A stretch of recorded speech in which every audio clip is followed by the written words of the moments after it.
In July 8th of 1947, the U.S. Army announced in a press release that it had recovered a flying disc, a flying saucer, if you will. Much investigation into the existence of aliens since then has been done, created the UFO craze. There's been many books and magazines talking about this.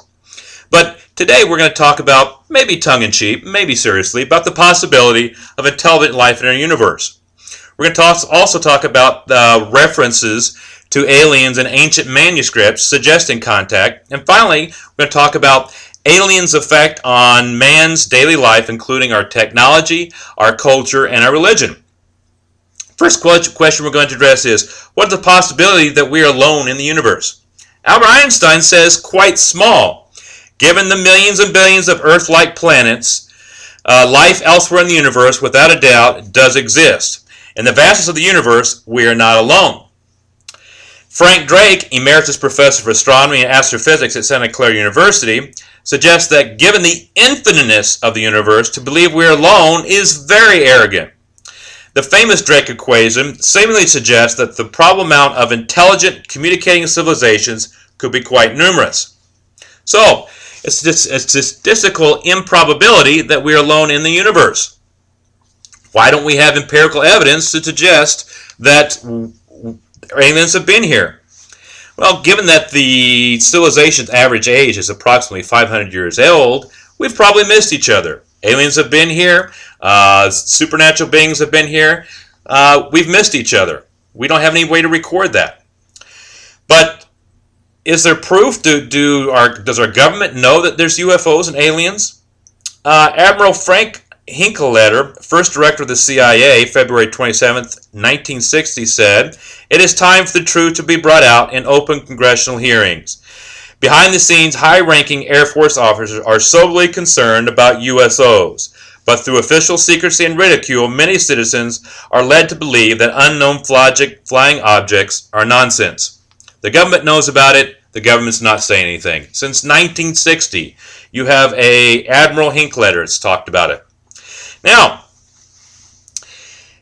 we have the probability that aliens exist. What proof do we have that ancient man have seen aliens? In the 1967 book, Chariots of the God, Eric von Däniken suggests that ancient man has had contact with aliens. He is actually the true father of the ancient astronaut theory.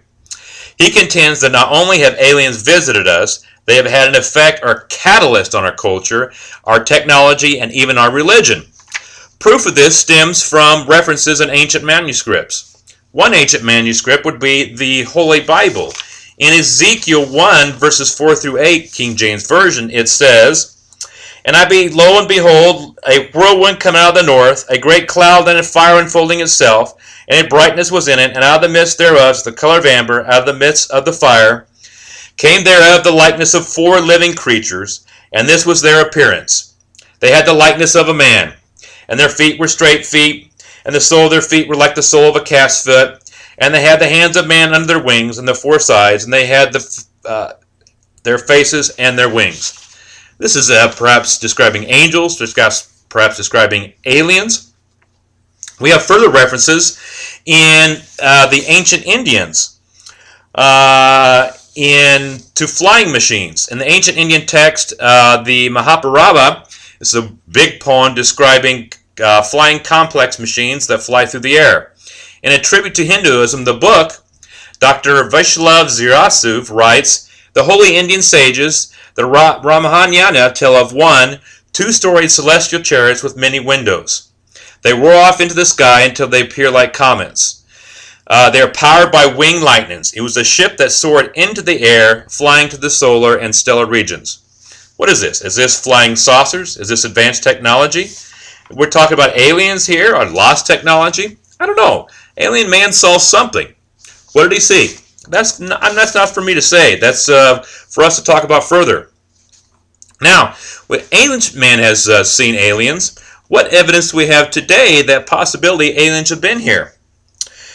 We have evidence right now of the impossible construction, I say impossible in quotation marks, of the pyramids in Egypt, and worldwide precise astrological correlation. There's the intricate fit of the stones, and the massive stones belie the ancient man's ability of construction. Alien math at work?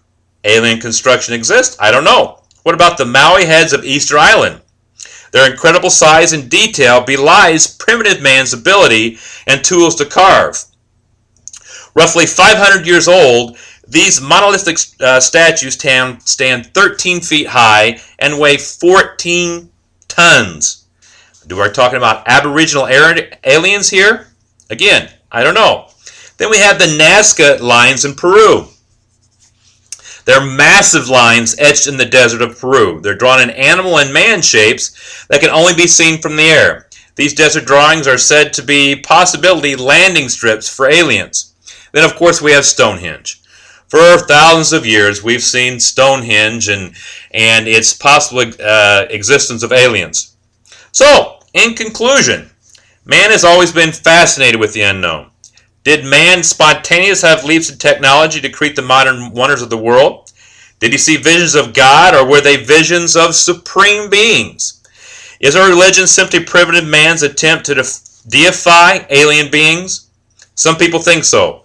Alien beings are a statistical probability, and we have been visited in the past.